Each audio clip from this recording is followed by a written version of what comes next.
இந்த வீடியோவில் அவுட்லைன் டூலை பற்றி பார்க்க போகிறோம். இந்த அவுட்லைன் டூல் கிளிக் பண்ணி ஹோல்ட் பண்ணீங்கன்னா ஃப்ளை அவுட் ஓப்பன் ஆகும். கிளிக் பண்ணி ட்ராக் பண்ணி வச்சுக்கோங்க. ஃப்ளை அவுட் விண்டோ ஸ்டாண்டர்டாக கிரியேட் ஆகிக்கும். ஆப்ஜெக்ட் செலக்ட் பண்ணிக்கிறீங்க. அவுட்லைன் பென் டயலாக் கிளிக் பண்ணீங்கன்னா அவுட்லைன் பென் ஓப்பன் ஆகிருக்கும். கலர் உங்களுக்கு என்ன கலர் வேணுமோ நீங்கள் சூஸ் பண்ணிக்கலாம்.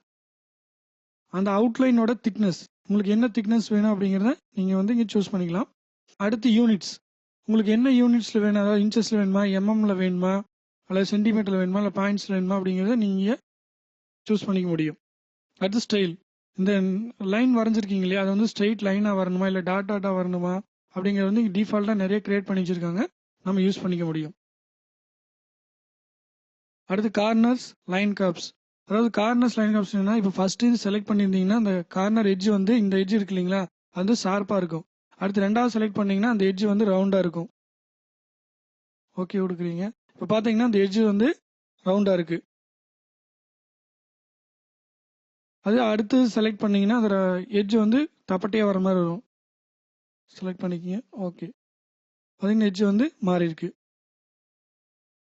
அடுத்து காலியோகிராஃபிக்னா அது அந்த லைன் வரைஞ்சிருக்கீங்களா அதோட டைரக்ஷன் தகுந்த மாதிரி மாறிட்டு இருக்கு. நம்ம 50 கொடுக்குறோம். ஏங்கிள், அதாவது எவ்வளோ ஏங்கிள் வரணும், 20 டிகிரி கொடுத்துட்டு ஓகே கொடுத்தீங்கன்னா இப்போ அந்த இது மாறி இருக்கும். இதுவே ஒரிஜினல் ஃபைல் பார்க்குறீங்க, ஒரிஜினல் ஃபைல் டிஃபால்ட் வச்சுக்குவோம். இது ஒரிஜினல் ஃபைல், இது காலியோகிராஃபி மாற்றினது. இதுதான் ரெண்டுக்குள்ள வித்தியாசம்.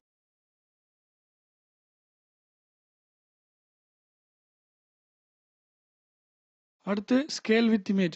ஸ்கேல் வித் இமேஜ் என்னன்னா, அவுட்லைன் யூஸ் பண்ணி ஒரு லோகோ கிரியேட் பண்ண போறீங்கன்னா நீங்கள் பெரிய சைஸில் தான் லோகோ வச்சு கிரியேட் பண்ணுவீங்க. அவுட்லைன் வித் கொஞ்சம் அதிகமாக கொடுத்துருந்தீங்கன்னா அந்த லோகோவை சின்னது பண்ணும்போது அந்த ஸ்கேல் வித் இமேஜ் கொடுத்துருந்தீங்கன்னா அந்த அவுட்லைனும் சின்னதாகிக்கும் தன்னால. சப்போஸ் ஸ்கேல் வித் இமேஜ் கொடுக்காம இருந்தீங்கன்னா அந்த அவுட்லைன் எவ்வளோ பாயிண்ட்ஸ், எக்ஸாம்பிள் 24 பாயிண்ட் கொடுத்துருந்தீங்கன்னா அந்த 24 பாயிண்ட் தான் நீங்கள் சின்னது பண்ணாலும் இருக்கும், பெருசு பண்ணாலும் ஒரே அளவாக இருக்கும். ஸ்கேல் செலக்ட் பண்ணிக்கிறோம். ஓகே கொடுத்தீங்கன்னா இந்த ஆப்ஜெக்டை கிளிக் பண்ணி ட்ராக் பண்ணீங்கன்னா என்ன ஆகும்னா, இப்போ சின்னதுக்கு அந்த அவுட்லைன் திக்னஸ் முதல் 24 இருந்தது, இப்போ 7 சம்திங் மாறி இருக்கு. இதுதான் இந்த ஸ்கேல் வித் இமேஜ் கொடுக்கறதுனால யூஸ். அடுத்து ஏரோ.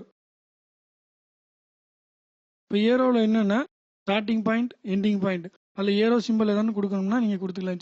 கிளிக் பண்ணீங்கன்னா இது ஸ்டார்டிங் பாயிண்ட்டு, என்ன கொடுக்கணுமோ கொடுத்துக்கலாம். இது எண்டிங் பாயிண்ட்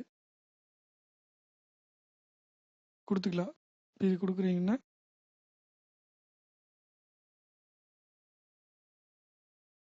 ஓகேங்களா, இந்த மாதிரி இருக்கும்.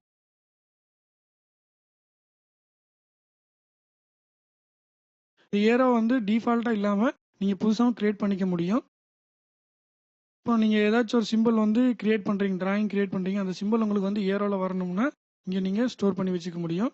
எங்கே ஸ்டோர் பண்ணோம்னா டூல்ஸ் மெனுவில் கிரியேட் ஏரோ நீங்கள் டிஸ்பிளே ஆகுது இல்லைங்களா, இந்த ஏரோ செலக்ட் பண்ணிங்கன்னா உங்களுக்கு கிரியேட் ஆயிடும். இப்போ எக்ஸாம்பிள் பார்ப்போம்.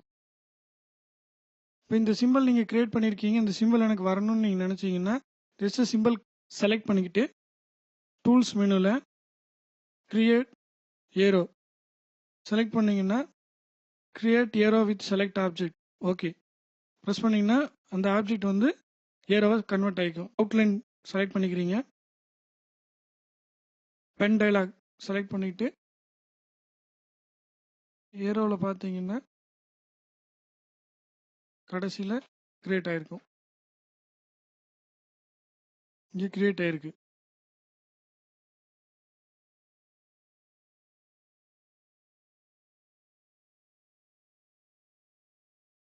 ஓகேங்களா, இதுதான் வித்தியாசம்.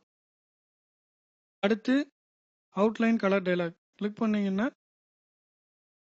இந்த மாதிரி அவுட்லைன் கலர் டயலாக் ஓப்பன் ஆகும். இதில் மோல்டு, மிக்சர்ஸ், பேட்டர்ன்ஸ் 3 ஸ்டைலில் கலர் கொடுத்துருப்பாங்க.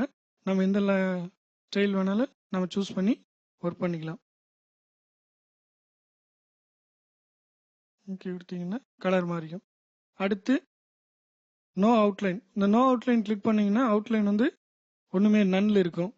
அடுத்து hair line, half point, 1 point, 2 point, 8 point, 16 point, 24 point. கடைசியாக இருக்கிறது கலர் டக்கர் விண்டோ. இதை கிளிக் பண்ணிங்கன்னா இந்த மாதிரி டக்கர் ஓப்பன் ஆகும். இதில் 3 இருக்கும். So colour sliders, colour viewers, colour pallets 3 இருக்கும். இது என்னென்னா இந்த டக்கரில் நீங்கள் வந்து ஃபில்லும் பண்ணிக்க முடியும், அவுட்லைனும் கொடுத்துக்க முடியும். இப்போ அவுட்லைன் கலர் சேஞ்ச் பண்ணுற ஜஸ்ட் ட்ராக் பண்ணிக்கலாம். அல்லது இங்கே வேல்யூ நீங்கள் உங்களுக்கு வேல்யூ தெரிஞ்சதுன்னா வேல்யூவும் கொடுத்துக்கலாம். வந்து அவுட்லைன் கிளிக் பண்ணிங்கன்னா அவுட்லைன் இங்கே மாறி இருக்கும். இன்னொரு கலர் செலக்ட் பண்ணிக்கிறீங்க, அவுட்லைன் இப்போ கலர் மாறிக்குது. இதுவே நீங்கள் இந்த டக்கர்லேயே வந்து ஃபில் பண்ணிக்க முடியும். ஒரு ஆப்ஜெக்ட் வரைஞ்சிருக்கீங்க, ஃபில் கொடுத்தீங்கன்னா அதுவே ஃபில் ஆகிக்கும். அவுட்லைன் கொடுத்தீங்கன்னா அவுட்லைன் மாறிக்கும்.